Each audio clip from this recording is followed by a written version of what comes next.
In this video, we will be taking a look at proper dimensioning techniques for mechanical type drawings that we will be doing throughout this course. First off, we need to take a look at the different parts of dimensions. Now, the dimensions are notations that extend out beyond the part that help us determine how long different pieces of that part are. A dimension is actually made of 4 different components. First off, we have a 1/16 inch gap from our green line here to our actual part, and that little gap allows us to know where the part ends and this dimension begins. Now, this green line extending out beyond that gap, that is actually called an extension line. It is extending this object line, the object line being part of whatever you're drawing. So we have that extension line. Then we have some lines with arrowheads on the end of it. Those are actually called dimension lines. And there in the middle between those dimension lines, we have the actual dimension. So we start out with this little gap. We have extension lines extending beyond our part. We have dimension lines extending beyond our extension lines. And we have our dimension between our dimension lines.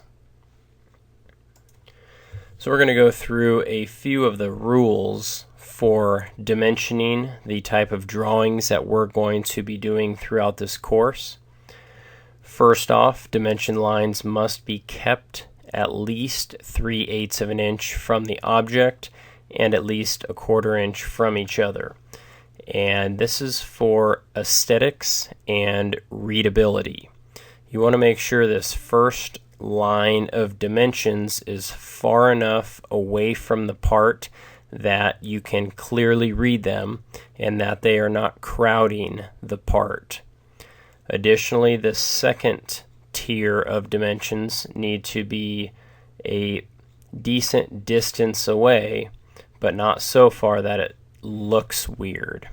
We want this to look aesthetically pleasing, but we also want it to be easy to read. Now, nobody's actually going to put a ruler on there and measure the distance that you are away from it. You can take a look at it and say, yeah, that looks pretty good, or yeah, something looks a little goofy with that.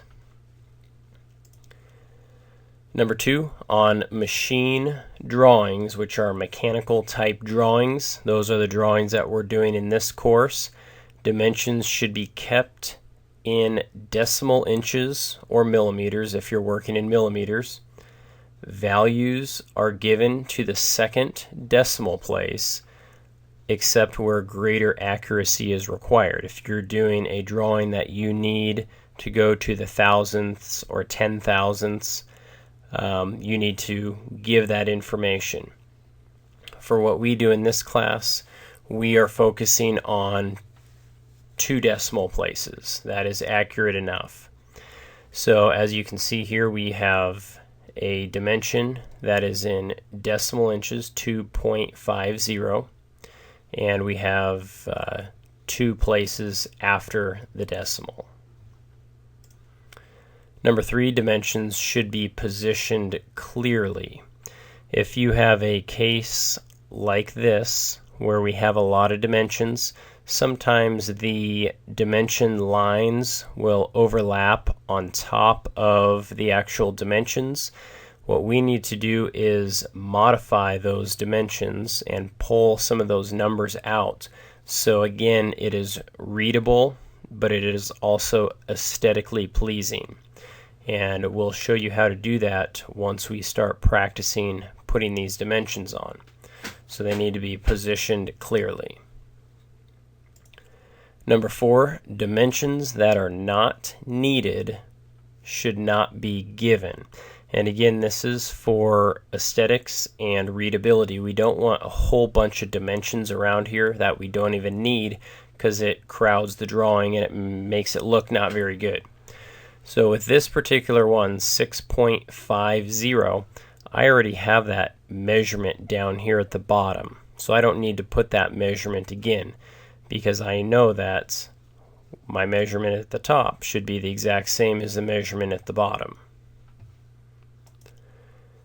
Number 5, overall dimensioning should be placed outside of the smaller dimensions. So, for example, on this drawing here, our overall dimension of 6.50 inches is on the outside of these smaller dimensions. On this shape on the right here, our 4.04, that is outside of this row of smaller dimensions. Now, when you do use the overall dimension, one of the smaller ones should be eliminated. So for this 6.50, we don't need to put all 3 of those smaller dimensions, because we can do just a little bit of math to figure out the last one. So if we took out this 2 inches, we could just take 6.50 and subtract 2.50 and 2 to get the last measurement. Now, that is unless it is needed for a reference, and in that case it should be put in brackets over here. So we have a overall dimension of 4.04, and because there are so many little stair steps here, it would take a significant amount of time to calculate this, so it is faster to just put that last little dimension in there and put that in some brackets, and that will help the machinist, or that will help whoever is manufacturing this part. Number 6, on a part with a circular end, you should dimension to the center line. So we put our center mark in, and we have a little gap there, and we should dimension to the center line. So we would have to delete out that little piece of center line and go right to that center mark. And then the other end of that obviously is going to the top of the part, and that will help you place the circle. So we know that the center point of that circle is 1.50 inches down. Number 7, always give the diameter of a circle, not the radius. If you have a drawing and you have a full, complete circle, you're always going to give a diameter measurement, and you're going to use this symbol, which looks like an O with a line through it. That stands for diameter anytime you have a full circle. Number 8, always give the radius of an arc with the abbreviation R, R standing for radius, given before the dimension. So here we are giving a dimension for this arc, which is not a complete circle. It's a small piece of a circle. Because it is not a full circle, we want to use a radius measurement. Number 9, don't place diameter dimensions in the shaded area. So if we have a part that has a shaded area, you don't want your dimension to be on top of that area, because then it would be very difficult to read. And again, that is more for aesthetics and readability than anything else.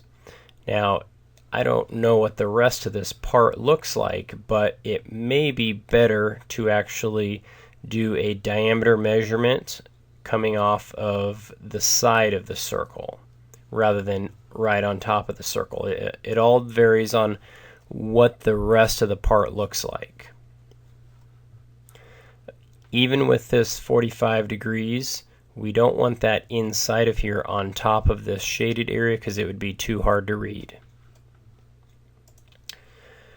Number 10, do not use a center line or a part of an object as a dimension line.